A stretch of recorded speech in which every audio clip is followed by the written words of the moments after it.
Assalamu alaikum. My name is Dr. Saqib Iqbal and welcome to lecture number 7. Today we'll be continuing with the previous lecture, what we studied in the previous lecture, and we're gonna look at the implementation of abstract classes. Before moving on to the implementation of these abstract classes, I'm gonna recap what we studied in the previous lecture. We looked at some examples of interfaces and inheritance, and we saw that how you can implement these two constructs in Java. And we also saw that there are some keywords which you can use to make your code more understandable and more consistent. We also saw that there are different kind of rules which you should implement while you are developing a system using interfaces and abstract classes, and also the inheritance. And we saw that you can have multiple interfaces for one class, and you can also have multiple parent classes for one interface. We saw that in the interfaces you should not implement the methods, you should just write the names of them. And what you do is that you write their implementation in implementing classes, which you declared with implements keyword in the code. We also saw that in inheritance, what you do is that you write extends keyword with the classes, which means that you are making a class a child of a parent class.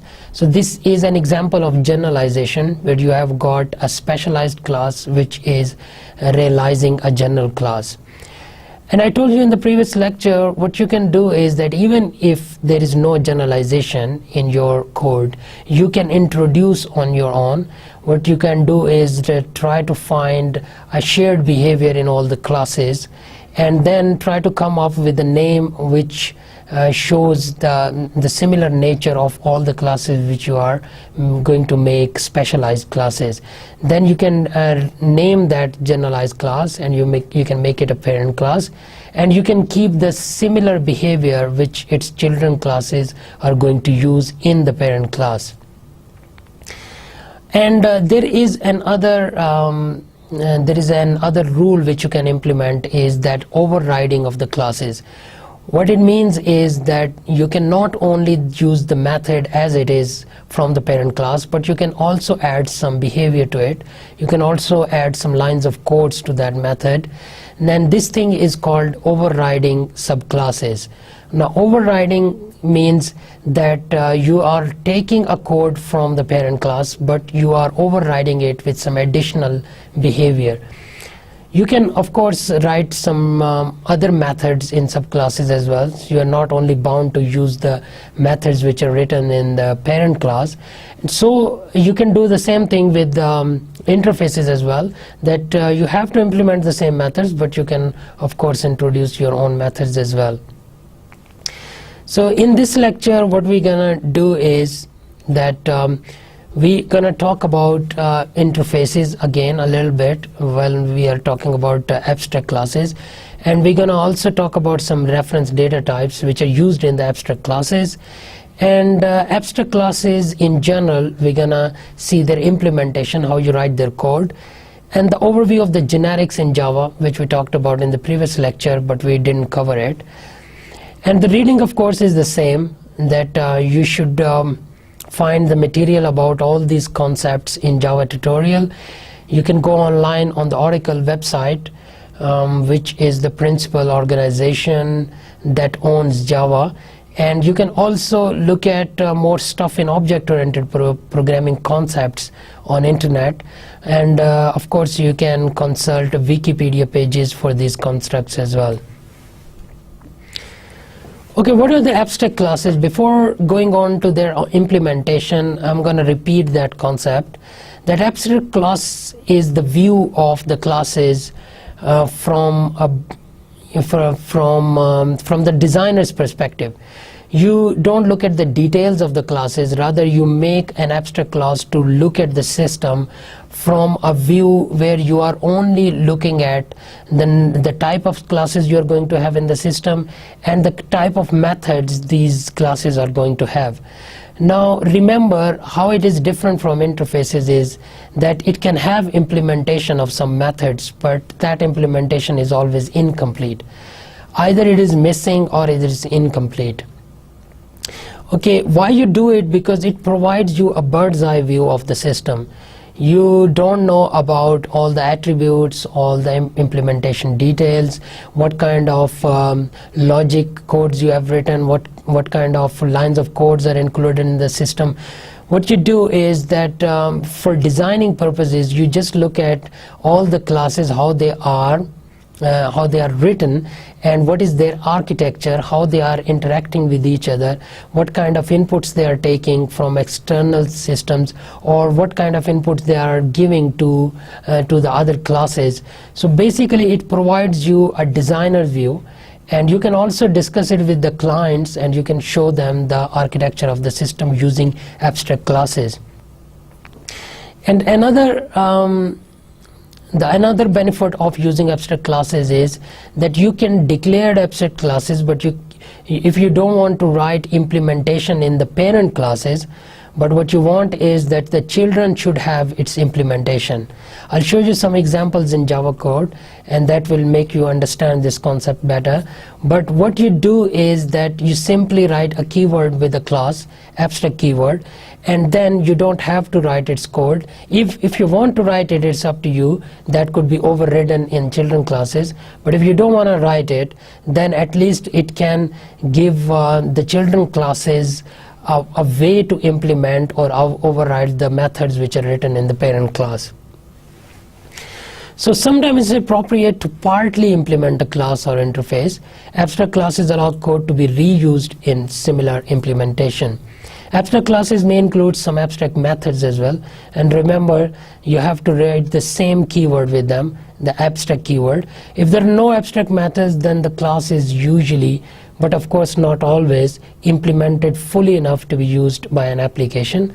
Sometimes it is helpful to have multiple implementations that differ only in their type, but this is quite an advanced concept in the design. So first we're going to only look at the simple concept of abstract methods. Okay, now this is an example. This is an abstract class. So how we are declaring it is that we have written a keyword public here, which shows that its access type is public. Any other class can access it, and it is an abstract class, and its name is myGraphicObject. And now you declare its fields. These may be non-static, it's up to you, like private, integer, x and y. And then you can declare non-abstract methods as well. And then you can declare the methods which must be implemented later, which are abstract methods. So basically it is just like a class. But if this class is going to have a single abstract method, then you should declare it as an abstract class. So what it means is that it will act just like a normal class. You can make its object, you can instantiate its instances, and you can also access its methods using those instances. But what you do is that you add some methods which in this, those methods are not going to be implemented in abstract class, but you want the children of this class to implement them according to their own need. So in this myGraphicObject, you know that in graphics you are going to draw something. So this abstract draw is an abstract method in this class. So now this is a generic class. If you look at this is a myGraphicObject. Now whatever object you want to make, if you're implementing a system which is going to have a lot of graphics in it, and it is going to have a lot of shapes in it, so whatever the shape you are going to implement, you will have to have a different class for that, and that class will be a child class of this class. So that class will, what actually it will do is that it will take this draw method and will implement it according to its own need. And similarly the other child can implement it according to its own need. Okay, this is the example of that. That in the design view, if you look at it, you have got a shape class. These are all its different methods which are implemented there, but there is a draw abstract method. Now these are the children classes of this parent class. Now if you look here, these children classes have also got the same method with the same name and with the same parameters as well, draw G graphics, and all these different classes, the parent classes, have got different purposes of using this same method. For example, the circle class will use it to draw a circle. Similarly, rectangular class will use it to draw a rectangle, and so the triangle class. So their implementation is going to be different. So this is the benefit of having an abstract class, that in the general class you don't want its implementation, because the general class name is shape. So shape, it could be any shape. So you don't know what kind of shape you are going to implement. So the draw method is not going to have any implementation in it, because you have not defined what kind of shape it is going to be. But in the children classes, you have clearly mentioned that triangle class will only draw triangles, rectangle and circles will only draw rectangle and circles. Okay, this is the code for that. In the rectangle, you have got this draw method, and this draw methods will draw the rectangle for it. And similarly, in the circle class, now look at the code, how they are extending shape. Extends means they are inheriting shape's behavior, and they can have their own implementation. Okay, so these three classes can have their own implementation of draw method. Now we go on to another keyword, which is final. Now, as the name suggests, final is any variable or any value of a variable which you want to keep final, and you don't want it to be changed during the execution of the program. Now, final could be attached to a field, to an argument, to a method, or to even a class. So what it does is that it can prevent the extension or the overriding of a field, argument, method, or class. So if you look at these examples, that if you are declaring it with a field, then field will become constant. If you are putting it with an argument, then this argument cannot change the data within the called method. Okay, this is a little complicated concept. You know what arguments are? Arguments are the data which you pass in a method. When you are calling a method, and if that method body has got parameters in it, for example, if I show you this example of a method, now this method, for example, draw, has got an argument graphics. So this argument G is a graphics type. Okay, so these are the arguments. So if you make an argument final, then that argument is not supposed to change any data within the called method. Okay, so that argument will only contain the value which was assigned to it in the beginning when you wrote the code. Similarly, if you put the final word with a method, then you cannot override the method in subclasses. This is again an important concept.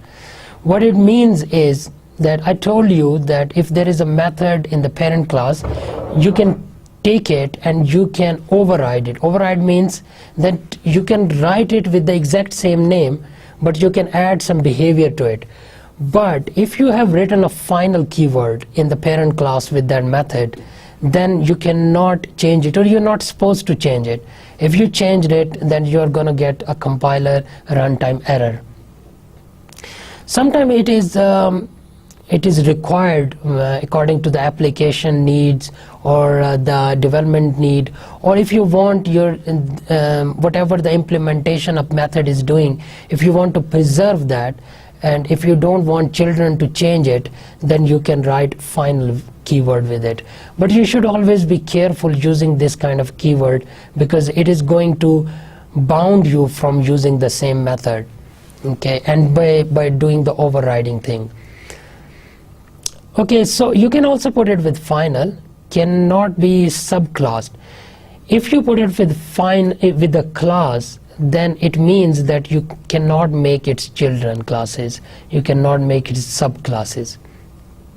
Okay, sometime it is always, it could be required, or it could be needed, that you don't want a children classes of a particular class, because you don't want the children to override the methods, or you don't want children to use the methods, or if there is that kind of situation where you don't want to implement inheritance, or you want to avoid a single class to participate in any kind of inheritance, then you can write this final keyword with the class as well. So as the name suggests, final means that whatever the condition this argument, this field, this method or class is, that you should keep them in that condition, and you cannot change their values. Okay, there is an example that you have got a chess algorithm class which provides you a method to play chess. Now in this you have implemented next move method. In the next move we have put final with it. Now by this final, what we are suggesting is that cannot override method in subclasses. So if it has got a subclass, then it cannot override this. So body of next move can't be overridden. Okay, there is another related keyword with this one, which is called super keyword. If your method overrides one of its superclasses methods, you can invoke the overridden method through the use of the keyword super. Now super, as the name suggests, that if you remember, parent classes are also called superclasses. It means that if you put super in the subclass, then you are not calling the method of that subclass, rather you are calling the method of the same name of the parent class, of the superclass. Okay, so you should look at these keywords, because these keywords define their own names. Like final means that it's constant, super means that it belongs to the parent class. So if you are using super, it automatically means that if you're choosing between two methods, that what kind of method you want to use, you should remember that when you are writing the code for a child class, you can also call the method straight of the parent class as well. Okay, so if you have overridden the method, I'll just give you an example, that if you have a draw method in the parent class, and in the child class in circle you have overwritten the draw method, and you have put your own definition or your own implementation in the draw method. Now the draw method which is in the parent class is different from the draw method in the child class. Now during the calling of the methods, if you want to call the draw method of the parent, then you should put super with it. It will automatically mean that you don't want to call the children method, rather you are calling the super method or the method from the super class.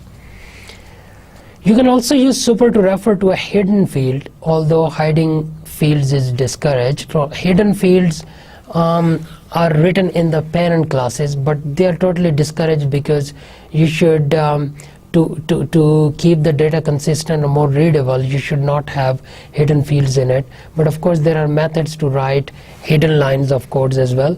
If that is the case in your program, then you can use super keyword to call those kind of hidden fields. Okay, there is this example of using super. There is a class super. So for the sake of it, I have named the class super class as well. And it has got a print method, and there is a subclass, so let's call it a subclass, and this subclass is extending superclass, and this subclass also has got a print method. If you look at the print method of the parent class, what it is doing is that it is printing out printed in superclass message, but the same method in child class is printed in subclass. Now the name of these two methods is same. One is in superclass and one is in subclass. Now if you are going to call in the main, what you have done in the main, that you have made an object of subclass. Okay, this is the instantiation process of making a new object s, and we are trying to call s.print method. So what is this gonna do? What it's gonna do is that it is gonna call the parent the subclass one, because this s is subclass method. But if you had put super with it, look at this thing, that in the subclass method we have written super.print method. So first you are calling this method will execute. So first it will call super.print method, which means that this print method will execute its behavior, which is printed in superclass. And you can see on the display, this printed in superclass will be printed before printed in subclass. So that is how you are doing it, because you are calling the super method first and then you are executing this message. Okay, now let's talk about generics. Generics are a powerful feature of the Java programming. What they do is that they improve the type safety of your code, making more of your bugs detectable at compile times. Okay, in a nutshell, generic enable types like classes and interfaces to be parameterized when defining classes, interfaces, and methods, much like the more familiar formal parameters used in method declaration. Okay, time parameters provide a way for you to reuse the same code with different inputs, and the difference is that the inputs to formal parameters are values, while the inputs to type parameters are types.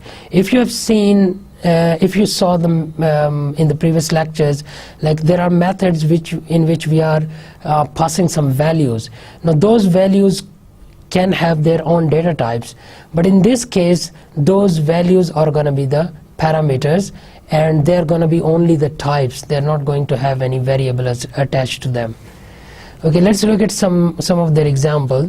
For example, you have got collection. Collection interface. A collection represents a group of objects known as its elements, and the list interface is an ordered collection. The user can access elements by their integer index position in the list and search for elements in the list. And array list is, of course, is the array list of the interfaces, which is basically resizable array implementation, and it implements the size, isEmpty method, get method, set method, and it can also implement iterator method and list of all the iterator methods. Similarly, there is a concept of linked list, which you might have studied in object-oriented programming, where you can have a doubly linked list implementation of the list interface, and basically it is used to implement the size, isEmpty, get set methods, again the iterator and list iterator methods. So if you look at this example, you have got an interface which is java.util.collection, which actually defines a collection type with methods to manipulate a collection. Now you've got a specialized interface as well, which is of type list. It is extending the collection type by adding methods supporting indexed access to the elements. Okay, so collection is just a collection, but the list is actually implementation of the collection, in which you can have methods which can give you access to the collections. Interface list extends collection, by the way, and it has got two children interfaces, which two children classes, sorry, which is one of them is array list and the other one is linked list. So array list slightly different from the linked list, because in the array list you can implement all kind of methods which you implement in linked list in the array list as well, but their implementation is slightly different because the data type has got its own implementation type, and you implement these two constructs differently. For example, this array list is a resizable array, okay, and linked list is the doubly linked list.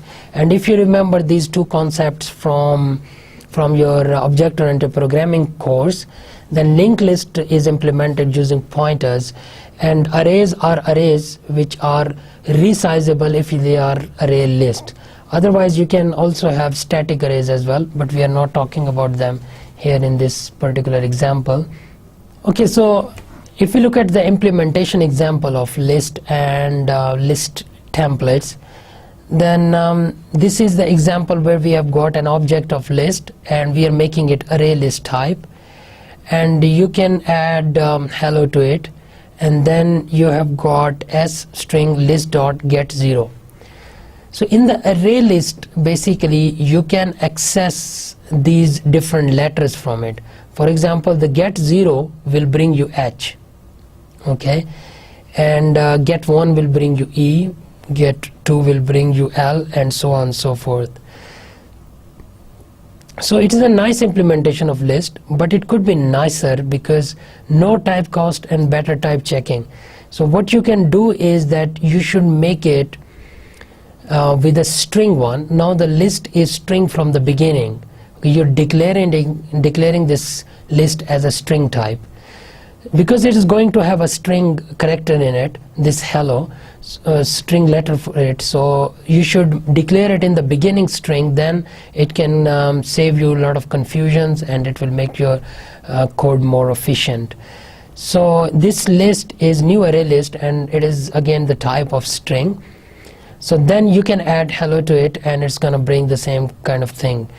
But here if you see that you are not costing it, okay, you're not typecasting it.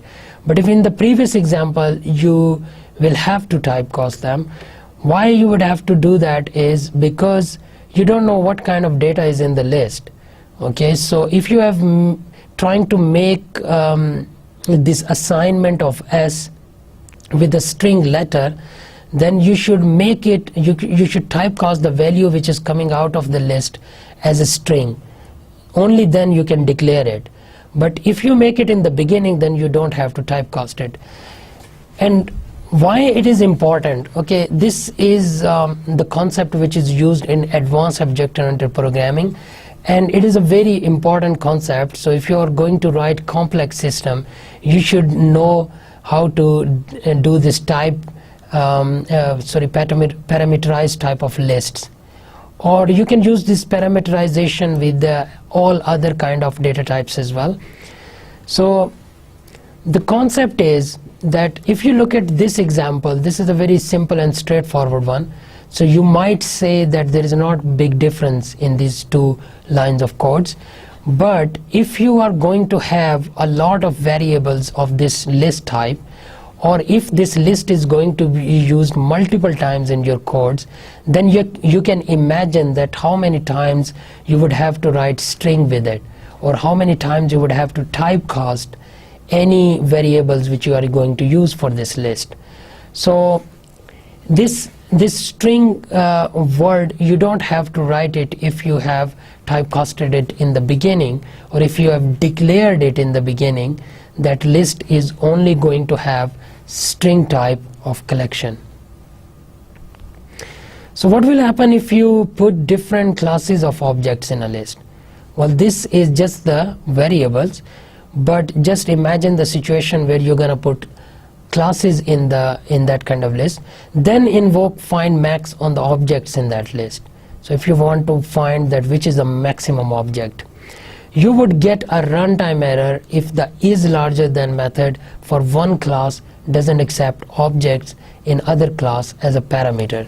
So it can always happen, this type of situation can arise anytime if you are not going to write this kind of template, like if you're not going to declare it. And especially when you are going to make a list of classes, then you should always typecast it in the beginning. Well, this is not a typecasting, but this could be called as parameterization, or you are making it as a template. Okay, now let's talk about visibility rules. With classes, with interfaces, and with abstract classes, you must have seen that we write three different types of keywords. One is public, other is protected, and the third one is private. So what are these access modifiers? They are also called access modifiers. What they do is basically they give you the visibility of the methods with which you put them, or the classes, or the variables. So if you look at the access levels of these three modifiers, the public one is accessible by all classes, by the packages, by the subclasses, and by the world. So public means that you are making it public for everyone. Anyone can access that methods from other classes, from other packages, or even from other systems. Okay, if you have written a code in Java, and if that code is saved in particular drive, say D drive, and you're going to write another code and you're going to save it in the C drive, the second code can access the public classes of the first code. Or if you have written a code and you have got multiple interfaces in the same system, then all interfaces can access each other's public methods. So you should be careful whenever you use this public modifier, because our main purpose of using object-oriented programming is to bring data hiding. And if you are not implementing this data hiding process, and if you are declaring your data as public, it means that you are letting everyone know about the kind of value you are keeping in your variables. And then the whole purpose is lost, and all the methods and the variables and the classes become vulnerable of getting attacks from hackers, or there could be an illegal kind of access to the classes or to the data which is being kept in that classes. So you should be careful with using this modifier. Protected is sometimes suggested. Well, this is more like a public protected, but what it does is that it doesn't give access to the outside world. So if you have got other systems and you don't want to give them access to your system, then you can use the protected one. So, but still protected will give access to other classes, to other packages, and to all the subclasses. Okay, so the protected is also more like public. So if you want to bring in data hiding thing within your system as well, then then you should not use the protected one, because it will behave just like public. And if you don't have any modifier at all, then what is going to happen is that your classes are going to be visible to everyone, your package will also be visible, and your that key field or that method or that class is going to be accessed by any other class, by any other package, or but subclasses will not be able to access them, and the outside world will also not be able to access them. So what is suggested is that the best option to go with is private. What private does is that only the class, within the class, methods can access private data, but outside the class, even the package cannot access the private methods or private fields. Subclasses can also not access, and so cannot the outside world. So private is the best way of protecting your data, so that data will only be accessible to the objects which belong to that particular class. Even if that class is a part of a package and there are other classes in the same package, those classes won't have any access to the private data. Okay, so this is the access levels, and these are the modifiers, and you should be careful with the usage of these modifiers. So there are some of the tips which you can use if to choose an access level. If other programmer use your class, you want to ensure that errors from misuse cannot happen, so access levels can help you do this. And use the most restrict access level that makes sense for a particular member. Use private unless you have a good reason not to do so. Avoid public fields except for constants. Okay, constants you can make public because everyone is gonna use them. I gave you an example of mathematic constant pi.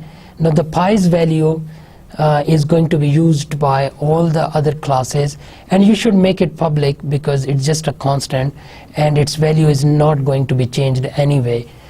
And you can also put public with final variables or final methods as well, because you know that if you have got a final keyword, then the values are not going to be changed anyway, so there is no harm in using public with them.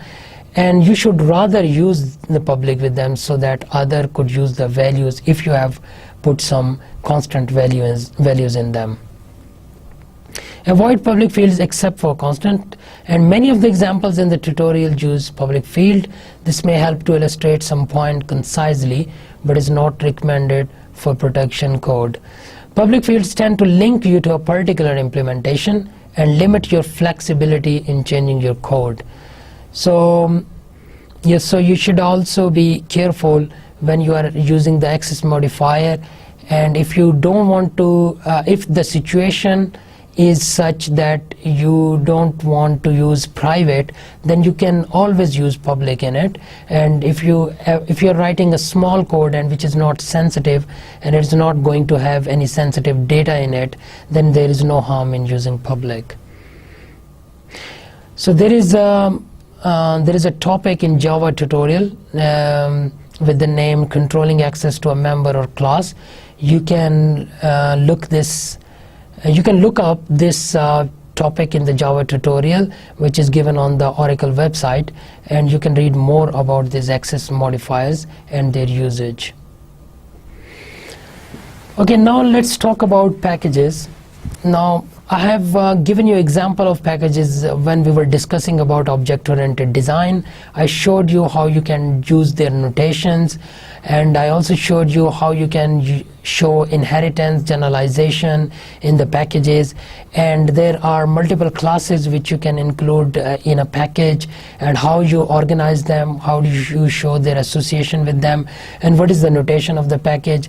Now we will look at some of the codes. And well, package doesn't have a code of its own, but what it does is that it can keep other classes in it. So it helps you organize classes. For example, if within a system you are going to have different modules, and you had I gave you an example of a student information system. In that system, you are going to have student registration, student finance information, and then student admission information, and students' results. So all these kind of modules are different parts of the same system. So what you can do is that these modules are going to have their classes of their own, and it is always recommended that if you have got this kind of system, then you should introduce packages in them. So one package could be student registration, the other could be admission, the third one could be finance, and you can keep the classes which are related to that particular package in their package areas. So this way what you are doing is you are grouping the classes, and as we studied before, that there are access modifiers which give access to the classes in the similar package. So it means that you can declare access modifiers in a better way if you have, or if you already have packages in the system. So packages are grouping of related types, as I told you before, providing access protection and namespace management. Note that the type refers to classes, interfaces, enumeration, and annotation type.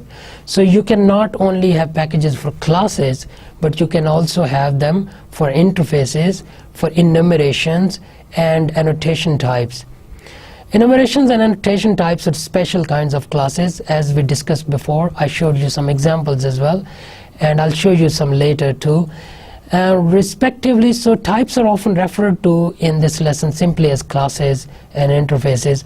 Well, basically enumerations are kept within the classes, so you don't add separate packages for them.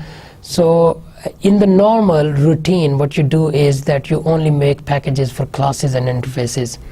So the purpose is to make types easier to find and use, to avoid naming conflicts, and to control access. Programmers bundle groups of related types into packages. When you are creating a package, then you should be careful that you choose a name for the package which shows its purpose, or which shows all the nature of the classes which are part of that package. So the naming conventions will be discussed here. Put a package statement with the name at the top of the every source file that contains the types, classes, interface, enumeration, and nation types that you want to include in the package. The package statement, for example, package graphics. Okay, for example, if this package is going to have only classes for graphics, then you can name it graphics. It must be the first line in the source file. So what you're going to do is that in every class you are going to write package graphics semicolon in the beginning to tell the readers that this class is part of graphics package.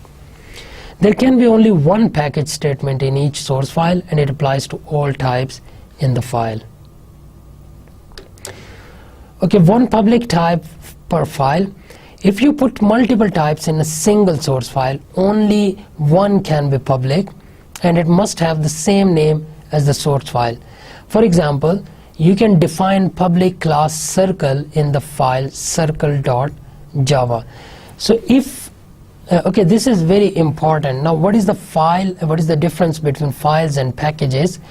File is that kind of package where you're gonna keep all the package which has got the related classes in it. So the file is the file of your system. If you are going to make a system for ATM, then your file's name will be atm.java. Now that atm.java is going to have a lot of packages in it, but one package must have a name ATM. Okay, so and its access modifier should be public. So similarly, if you are going to have a circle.java file, then you should have public class circle in it, and if there is a draggable.java, then there is a public interface draggable. So this draggable is going to have packages for draggable. So the one package should name it should have the same name as the file name. Define public enum day in the day.java. So in day.java is a class, is going to have different enumeration packages. So one package should have name public enum day. You can also include non-public types in the same file as a public type. This is strongly discouraged though, because unless there is a public, non-public types are small and closely related to the public type, you should not use it. But only the public type will be accessible from outside of the package. All the top level non-public types will be package private. This rule makes it easy for the class loader and the human programmer to find the definition for a public type. The name of a package determines the directory in which the files of this package should be stored. The name of a public type determines the name of the file in which the type's definition must be found. So it is always important that the kind of a file you have and the name which you are giving to the file, you should at least have one same named package as well in that file. Okay, there are default packages as well. If you do not use a package statement, your type ends up in an unnamed package. Well, it is never recommended though. You should always have a package for similar types of classes. But if you are not going to have any package, you simply start writing the classes code, then it will automatically be kept in a package, which of course will be unnamed. Generally speaking, an unnamed package is only for small or temporary applications, or when you are just beginning the development process. Of course, if you are new to the programming and you are going to write a hello world code or a very simple code, or if you are professional programming but you are going to test some code, or if you are using an IDE for the first time, then you can simply write the code of a class. So what will happen is that that class will automatically be stored in an unnamed package, but it is never recommended. You should always start with a package. If you go to Eclipse IDE and if you start writing a new code in that IDE, you will see that there is a wizard which takes you step by step to write a simple class. That wizard, what it does is that in the beginning it asks you to enter the package code, so which shows that the package is very important to declare in the beginning. and if you don't do it, then it doesn't take you to the next step. So it is a kind of a mandatory to name a package in the beginning, and of course there is a convention that you should keep the name similar to the file's name. And if you don't do it, then classes and interface will belong in the unnamed package, and that is going to be a problem for you to understand and to read. But if you are just using it for simple purposes or for the testing purposes, then there's no harm in writing the class without a package. Okay, there are some conventions which are used. With programmers worldwide writing classes and interfaces using the Java programming language, it is likely that many programmers will use the same name for different types, because the fully qualified name of each class includes the package name. For example, java.awt.rectangle, there is no naming conflict unless two independent programmers use the same name for their package. The thing is, like, if a system is a very complex one and it is going to have a lot of packages, and then the developer team consists of many people and they are working from off-site locations. So what is going to happen is that if they name two similar packages with the similar name, then there is going to be a conflict, because two packages cannot have similar name in one file. Then it is always recommended that you should consult if there are different developers and they are working from different locations, and if they don't have communication between them, then there is going to be a convention problem, and then there is going to be a runtime error in that kind of situation. So to avoid that, it is always recommended that a package name should be consistent and there should be no two packages with same name in one file. And package names are written in all lower cases to avoid conflict with the names of classes and interface. If you have seen the convention for classes, then class name begins with the uppercase letter. The first letter is uppercase, and then there are lower cases. And if there are two letters combined, if two words combined, then both words are going to have first uppercase letter word. Okay, so the uppercase suggests that it is a class name. Similarly, when you are going to name interface, you use the same convention, that if there are two words used in interface name, then you should have first letter uppercase. So to avoid the conflict between classes names and interfaces name and the packages name, what you should do is that you should have all lowercase in the packages.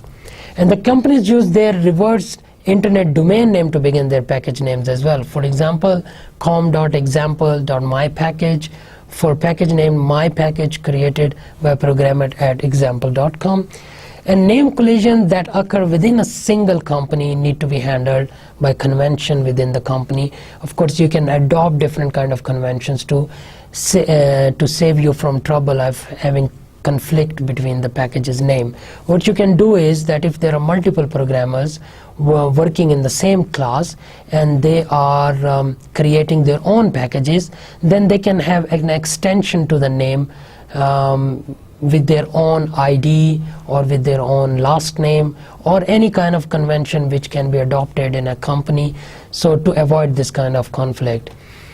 Packages in the Java language itself begin with java dot or javax. Okay, external references. To use a public package member from outside this package, you must do one of the followings. First, refer to the member by its fully qualified name, and second is import the package member or import the member's entire package. So the fully qualified name for class C in package P is p.c. So this is the name. If you want to import this, then you should write it import p.c. P stands for package here and C is the class, so you have to name the full name. Okay, so sometime it is required that you want to access a different class from a different package, and you want to access a class outside of the package, then what you should do is that you can only call it with its package name, P, and the P stands for the package and the C stands for the class name. So you also have to write import keyword with it as well.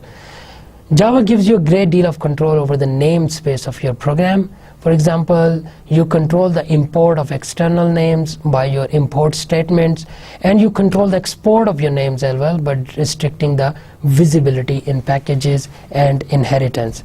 So this is an organized way of writing the code in Java, that if you look at the import of the classes or the methods of the classes, then the packages give you control over that. And if you look the export, and if you are going to give the access of a method, of a variable or class to another class in any other package or outside world, then you have got access modifiers to have that control. Keywords for control of inheritance. Every subclass will inherit all superclass members that are declared as public or private, protected. So the superclass is going to have, if the superclass has public methods or the protected methods, only then subclasses can access them. But if they've got private methods, then even the children cannot access them. By contrast, private members are not inherited, but may be accessible through super.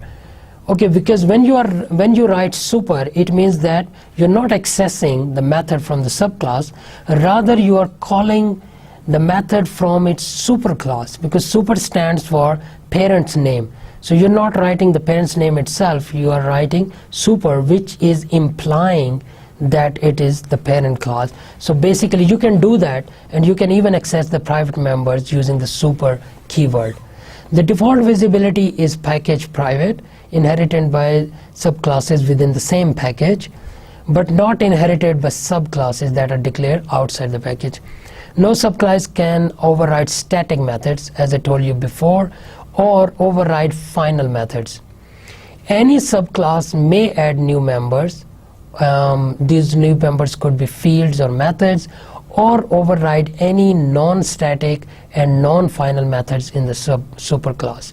So these are the rules which have to be followed if you are writing an object-oriented system. We say a method is overridden in a subclass if any of its superclasses has a method of the same signature, that is the name plus the number and the types of the parameters and return type. A return type should also be similar if you are writing the return code in your code, and if that return type is not matching with the return keyword which is written with the named method, then there is going to be a runtime error. Note that overriding does not absolutely prevent access. A reference to the superclass member is still possible. For example, with super, if this member is visible. That is why super keyword is avoided, because you can even access private members from the superclass as well using this super keyword. So it is not recommended, but of course when there are situations where you want to access the method from superclass, then you can use it. And if there is a situation when you have overridden a method of parent class in your own class, but you want to access the method of the superclass, then you have to use this super keyword. Now these are the rules which you have to follow. And if you are going to have private methods, that what kind of access modifiers you are going to declare and why you are declaring a particular member as private, so you should know that. And similarly, if you are going to give access to other classes, or if you are going to give access to the subclasses, then you should always declare the methods, the class and all the variables with public and protected access modifiers. And if you are giving access to the subclasses, then you should decide what kind of methods you are going to have in the parent class. Whether if you are going to have them static, then of course you are not allowing your children to override those methods. Similarly, if you are going to have them final, it means that you want to keep whatever the implementation they have got final, and you don't want it to be changed. So you should use these keywords carefully, because they can restrict access of subclasses. They can also restrict access of the classes in the same package. But if it is intended, then of course you can always use these keywords. And in the inheritance, you should also be careful when you are using non-static and non-final methods, because if you have got these kind of methods, then the children can always override them, and they can also add some behavior to it which sometimes is not intended, or which sometimes is not required. So you should restrict that kind of access by using these restricted access modifiers. So in this also there are, before going to the next topic, I'm gonna recap these packages, conventions, and how you use the package with the interfaces and classes, and how you can have multiple packages in same class, and how you can give access of the packages to the other files. Now, import is a very powerful keyword which you use here. With the help of import, what you can do is you can import the entire package, and you can give access to the entire package to the outside world. Now that outside world could be a part of your system, or it could be a different system altogether. But when you write import, but you should be careful, because all the methods which are public, or all the classes which are public, only those are going to be accessed from outside the world. So if you are intending to import some of your packages, and if you are intending to export some of your methods to other classes, then you should have the access modifiers accordingly. And in this we saw that if you are going to import a particular class, what you do is that you write the full package name along with the class, or you can also write p.static, which stands for that all the classes of this particular classes, all the classes of this particular package will be imported. So this is a wildcard, and there are many wildcards which you can use if you have studied them in object-oriented programming. They are applicable in Java as well. So this wildcard denotes that you are including all the classes. Okay, you are not writing a name of one class. But if you are intending to only import couple of classes, then you should only write import p dot names of those classes. So that was the import, and these are the rules which you should follow for object-oriented programming. So now we are going to review what we studied today. Today we talked about interfaces in Java, which we studied in the last lecture as well. Today we saw some other examples of interfaces, and we also saw that there are some key variables, some keywords which you can use, and we also saw that what kind of different modifiers you use to restrict access to the members of a particular interface. And we also saw that what are the types in Java. We saw in the previous example as well, or in the previous lecture we showed you some examples of using interface as types. Now when you are using interface as type, you should be careful that you should implement them in only implementing classes. Okay, the classes which are part of that interface, because if you do that outside, then you're gonna get some runtime error. To avoid that runtime error, there is a keyword instance of. You can use that keyword to find out if the particular class belongs to an interface, and if it doesn't, then you can handle this by using exceptions and by writing the code for exception, and the whole system will not crash. Rather, you will have a compile time error, and the exception will be thrown, and whatever the message you have written in the exception, only that will be displayed on the display screen. Then we also studied abstract classes in Java, and I showed you that sometimes it is recommended, or it is sometimes there are some situations when you don't want to implement some methods, rather you want to have them for your children, and the children classes can override them. So in that kind of a case, you can introduce abstract methods. You can also declare that class as abstract, and then what children can do is that they can add implementation according to their own needs. And abstract classes and abstract methods can be added in any program wherever you want to have an extended implementation of methods, where you want to have different subclasses to have their own implementation. So you're not restricting them to use parents' implementation of a particular method. Rather, what you want is that they can override it and they can add some extra behavior to it. But you should also be careful that when you are using abstract methods, then they are not going to be overridden as they are, or they're not going to be used within the subclasses, because they are abstract, they don't have any implementation, or they don't have proper implementation. So of course the subclasses cannot use them as they are. So you should be careful whenever you put abstract keyword with any method, then it is only the situation where the same method is being overridden in the subclasses. Then I gave you an overview of the generics in Java. In generics, we studied some collections. So if you want to have collection of variables, or if you want to have a collection of classes, then you can give it a type.